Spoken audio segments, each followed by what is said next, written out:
Olá, saudações filosóficas, bom dia a todos, eu sou o Jefferson, este é o canal Filosofia Espírita, hoje dia 28 de outubro de 2024, estamos no outono, aqui no município de Praia Grande, litoral sul do estado de São Paulo, para mais um estudo do nosso curso, que é o Espiritismo, uma obra da FEESP, Federação Espírita do Estado de São Paulo.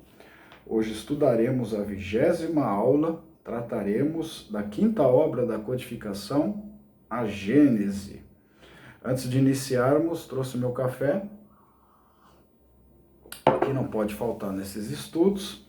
Vamos de imediato ao estudo de hoje. Temos cerca de 2,5 páginas para ser estudada. 20ª aula, a Gênese. A Gênese, quinta obra da codificação, foi colocada à venda a partir de 6 de janeiro de 1868 em Paris, França, pela Librairie Nationale. Então a Gênese aí é a quinta obra da codificação espírita, foi colocada à venda em 6 de janeiro de 1868, século XIX, lá na França, na cidade de Paris, né, pela Librairie Nationale. Na obra, Allan Kardec, fundamentado em informações dos espíritos superiores e com base nos conhecimentos científicos da época, faz um estudo de pontos diversamente interpretados e comentados, como o processo da criação, os milagres e as predições do Evangelho, relacionando-os às novas leis que decorrem da observação dos fenômenos espíritas.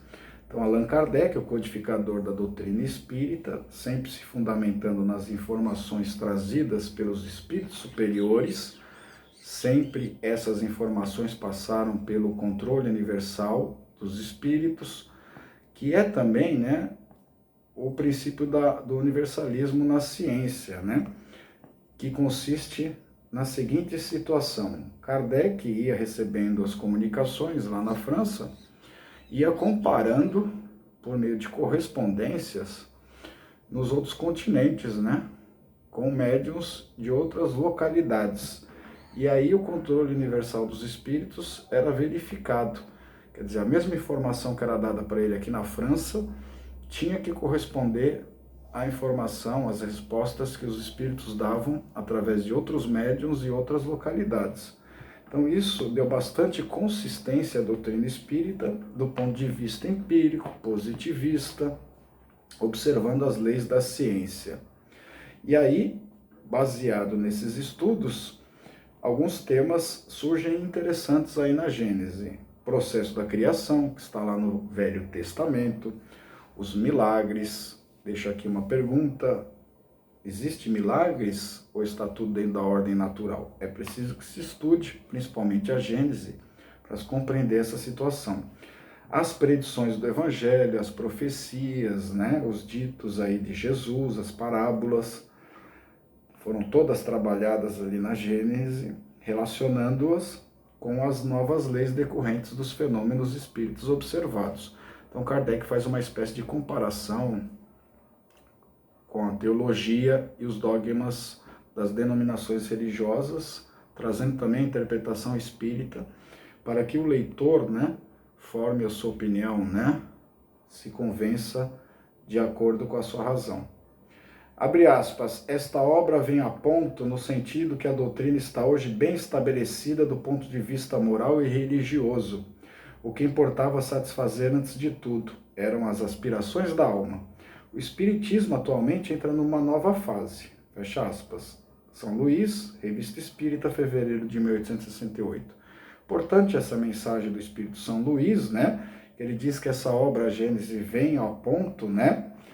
Bem na época que a doutrina estava naquela fase de desenvolvimento, depois de já ter tratado bastante da questão moral e religiosa, principalmente no Evangelho segundo o Espiritismo, que segundo São Luís era o que realmente importavam, né? As aspirações da alma, né? O caráter consolador do Espiritismo, né? Porque esse tratamento da moral e da religiosidade aí cristã, que o Espiritismo retoma, né? O cristianismo primitivo, a moral do Cristo, é o que dá aí aspirações para a alma, né? Serenidade, tranquilidade. Feito isso, o Espiritismo se desdobra aí para se aprofundar mais nas questões científicas, questões aí de estudos sobre, por exemplo, obras como o Velho Testamento, né? E o próprio Evangelho segundo o Espiritismo, o próprio Evangelho, no ponto daquelas questões históricas, aquelas questões dos milagres. Então isso é trabalhado, né, nessa obra da codificação espírita. Assim, os ensinamentos de Jesus ganham um complemento. Entretanto, Kardec nos adverte na obra, abre aspas, não rejeitemos, portanto, a Gênese bíblica. Estudemo-la, ao contrário, como se estuda a história da infância dos povos, com a ajuda das luzes da razão e da ciência. Fecha aspas. Isso está em A Gênese, capítulo 12, item 12. Kardec, né, com muito bom senso, né, diz que para a gente não rejeitar a Gênese bíblica, né, o Velho Testamento, que estudemos, né, porque ali está a história da infância dos povos, né, que era importante naquela época. Com o desenvolvimento da filosofia, da ciência, passamos a uma nova fase, né, e com as luzes da razão, né, do iluminismo, que já tinha surgido, por exemplo, do Renascimento, né, que são heranças aí que nós devemos aproveitar para estudar a Gênese espírita, né? Os seus 18 capítulos tratam de temas doutrinários da maior importância, como caracteres da revelação espírita, Deus e a sua natureza divina, a origem do bem e do mal, a diferença entre instinto e inteligência, a criação do universo e da terra e os milagres do Evangelho, etc. Então são 18 capítulos com temas doutrinários da maior importância. São citados aqui, né, os caracteres da revelação espírita, porque o espiritismo surgiu, né, os atributos de Deus, a natureza divina de Deus, trata também da questão do bem e do mal, né, a diferença entre instinto e inteligência, a criação do universo, né, trabalhando aí questões das leis físicas, os milagres, que já disse aqui, né, que estariam todos dentro da ordem natural, né, para passarem a não ser mais entendidos como algo mágico ou sobrenatural. Allan Kardec disserta sobre o papel da ciência auxiliando o entendimento dos fenômenos espíritas e da criação divina, tema que ainda hoje é alvo de muita discussão entre religiosos e cientistas. Então, Allan Kardec, né, vai fazer dissertações sobre o papel da ciência, muito interessante, que nós vamos ver logo adiante, auxiliando-nos no entendimento aí dos fenômenos espíritas, da própria criação divina. Esses temas ainda são motivo de discussão e de separatismo entre religiosos e cientistas. Abre aspas. O espiritismo e a ciência se completam um pelo outro. A ciência sem o espiritismo se encontra impossibilitada de explicar certos fenômenos, apenas pelas leis da matéria. O espiritismo sem a ciência teria a falta de apoio e de controle. Fecha aspas. Isso está em A Gênese, capítulo 1, item 16. Então, Kardec, né, além de deixar esse escrito na Gênese, lá no Evangelho segundo o Espiritismo, né, tem um item lá que é a aliança da ciência e da religião, né, que as duas devem se unificar, né, não provocar separatismo. Uma deve se apoiar a outra, né, se complementar. E aqui na Gênese também é tratada essa questão aí do Espiritismo e da ciência. O Espiritismo aqui dando-nos a chave, né, para o entendimento entre a religião e a ciência, dizendo que uma completa a outra, né? E, tratando especificamente da relação da ciência com o espiritismo, diz, né, que a ciência sem o espiritismo, ela fica impossibilitada de explicar algumas coisas, principalmente pela falta da filosofia espírita. E da mesma forma, o espiritismo sem a ciência fica sem a comprovação positiva, empírica, da realidade do espírito e dos fenômenos que acontecem aí no mundo espiritual. E sobre o papel da ciência na Gênese, esclarece-nos, abre aspas, a ciência é chamada a constituir a verdadeira Gênese. segundo as leis da natureza, fecha aspas. Isso está em A Gênese, capítulo 4, item 3. Olha que frase importante do Kardec, né? Esclarecendo ali na Gênese. Ele diz que a ciência, conhecimento científico, é chamado a constituir a verdadeira Gênese. É a ciência que vai comprovar a criação, né, de Deus aí, né? Segundo as leis da própria natureza, direito natural, né? Vamos chegar nessa época ainda, né? Outro importante estudo que a Gênese expõe é a noção científica sobre tempo, espaço, leis e forças, abordando assuntos relativos ao universo e à diversidade dos mundos. Kardec complementa essa parte com a teoria sobre a formação dos seres vivos, o princípio vital, a escala dos seres orgânicos e o homem, mostrando que, sem a união de um princípio inteligente e perfectível, agindo recíproca e ininterruptamente sobre a matéria, não se pode explicar a evolução moral e intelectual do princípio espiritual, assim como o papel da própria matéria. Então, alguns dos estudos também tratados na Gênese, né, são as noções científicas de tempo, espaço, né, vamos entender direito isso, como que atuam aí as leis e forças, abordando assuntos relativos ao universo, à pluralidade dos mundos. Kardec ainda fala sobre a formação dos seres vivos, trata do princípio vital, a escala dos seres orgânicos e o homem, né, que são os vários reinos, mineral, vegetal, animal, hominal, angelical depois, né, mostrando que sem a união de um princípio inteligente, né, que está lá nos primeiros reinos, e sujeito à perfeição, agindo recíproca e ininterruptamente sobre a matéria, né, não se pode explicar a evolução moral e intelectual do princípio espiritual. Seria como que algo mágico, né? Não, mas tem toda uma evolução, né? Uma graduação. Os milagres do Evangelho são analisados no sentido teológico e na sua interpretação espírita, mostrando-nos que os considerados milagres encaixam-se perfeitamente dentro das leis naturais. Ver a aula 12, que já foi estudada, inclusive, aqui nesse curso.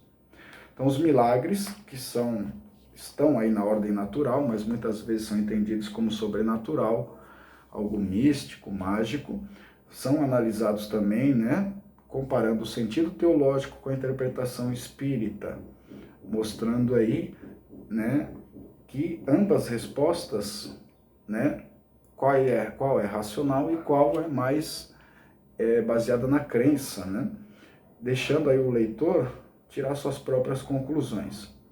Sobre o fato de Jesus ter realizado tantas curas consideradas milagrosas e sobre sua superioridade, diz Kardec, abre aspas, a superioridade de Jesus sobre os homens não se prendia às qualidades particulares de seu corpo, mas às de seu espírito, que dominava a matéria de maneira absoluta, e as de seu perispírito, tirado da parte mais quintessenciada dos fluidos terrestres.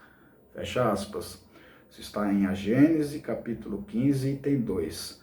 Sobre Jesus, né, e as curas realizadas, né, que são tidas por milagres, Kardec vai abordar essa questão, né, dizendo que a superioridade de Jesus, em relação à média de nós encarnados, não se prendia aí a propriedades da matéria ou do seu corpo, mas em razão do seu espírito ser muito mais evoluído, né, e dominar a matéria, né? Saber atuar e manipular o fluido cósmico universal também de maneira mais desenvolvida do que nós, né? Embora ele tenha dito que um dia nós vamos chegar nesse estágio. A obra aborda ainda o conhecimento do futuro, que por vezes nos é facultado. A respeito disso, Allan Kardec esclarece que a percepção das realidades que escapam ao controle dos sentidos materiais é uma faculdade inerente do espírito e que, abre aspas, Deus permite às vezes que uma ponta do véu seja levantada, mas é sempre com um fim útil e nunca para satisfazer uma vã curiosidade. Fecha aspas. Isso está em A Gênese, capítulo 16, item 4. Essa parte aqui é bastante importante, né, que fala sobre o conhecimento do futuro, que é revelado em modo de exceção, não é uma regra, né? Só em casos em que se aproveita para a evolução do espírito, Isso é um ato também de misericórdia de Deus, né? Que muitas vezes nos dá o esquecimento do passado. Nós vemos nas obras espíritas, um bom exemplo disso é aqui mesmo no canal, na série que nós estamos trabalhando, Nosso Lar, né? Que a dona Laura e o marido dela não suportaram aí rever nem duas reencarnações passadas, porque os deslizes, os desvios, os crimes que nós cometemos, muitas vezes nos perturbariam de uma maneira que até podemos enlouquecer nesse sentido.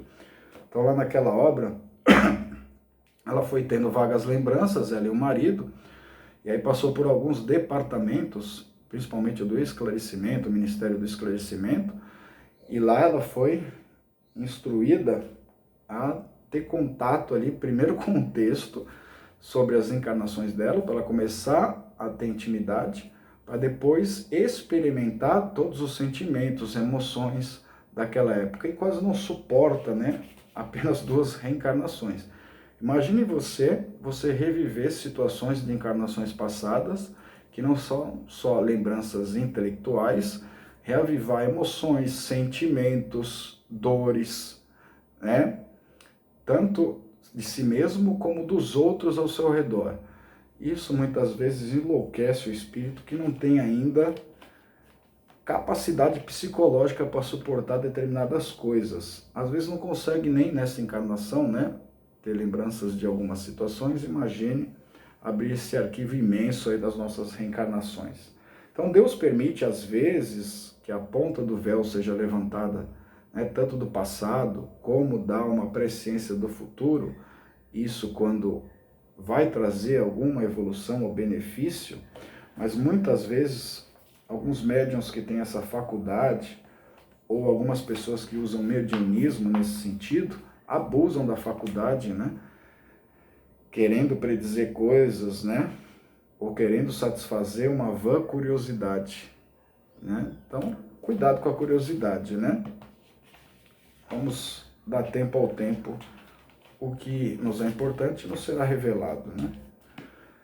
Abre aspas, a faculdade de pressentir as coisas futuras é um dos atributos da alma e se explica pela teoria da presciência, fecha aspas. Isso está em A Gênese, capítulo 22, item 20. Então, não é totalmente proibido, né, ter o conhecimento do futuro, mas isso é uma exceção, faz parte aí de uma faculdade do espírito, que é a presciência, e somente é revelado quando vai trazer algum benefício para o espírito, né? Nunca para prejudicá-lo.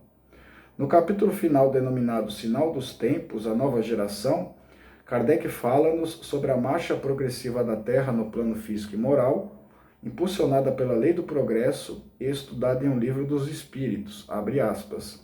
Este duplo progresso se realiza de duas maneiras, uma lenta, gradual e insensível, outra por mudanças mais bruscas, fecha aspas, a Gênese, capítulo 13, item 2.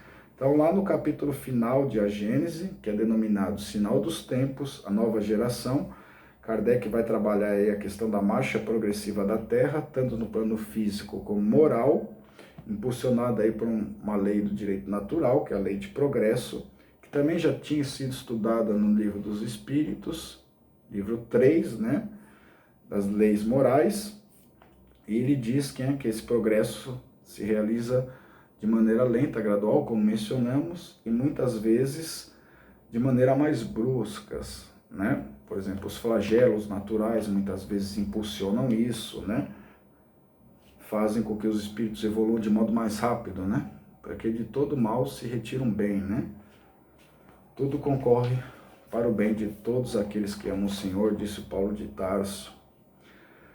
Kardec fechava assim o Pentateuco espírita, o que representaria para o gênero humano, no correr dos tempos, a fé inabalável, aquela que, segundo suas próprias palavras, era a única capaz de, abre aspas, enfrentar a razão face a face em todas as épocas da humanidade, fecha aspas. Isso está em Evangelho segundo o Espiritismo, capítulo 19, item 7. Então, fechando o nosso estudo, né, temos aí o Pentateuco espírita, Livro dos Espíritos, Livro dos Médiuns, o Evangelho segundo o Espiritismo, né, o Céu, o Inferno e a Gênese, que são 5 obras da codificação, carinhosamente aí chamado de Pentateuco Espírita, e a Gênese se sintetiza muito aí, junto com as outras obras da codificação, nessa frase de Kardec, né? Que fé inabalável, somente aquela que pode enfrentar a razão face a face em todas as épocas da humanidade. Bibliografia que utilizamos: a Gênese de Allan Kardec, o Evangelho segundo o Espiritismo de Allan Kardec, o Livro dos Espíritos de Allan Kardec e a Revista Espírita de 1868 de Allan Kardec também. Agora vamos às nossas questões de fixação. O que é a Gênese?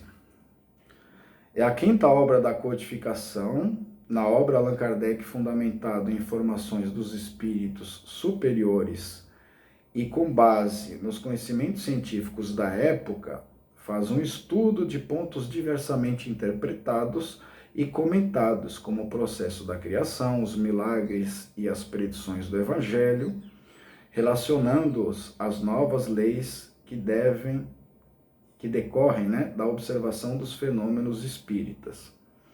Disserta sobre o papel da ciência, auxiliando o entendimento dos fenômenos espíritas e da criação divina, tema que ainda hoje é alvo de muita discussão entre religiosos e cientistas.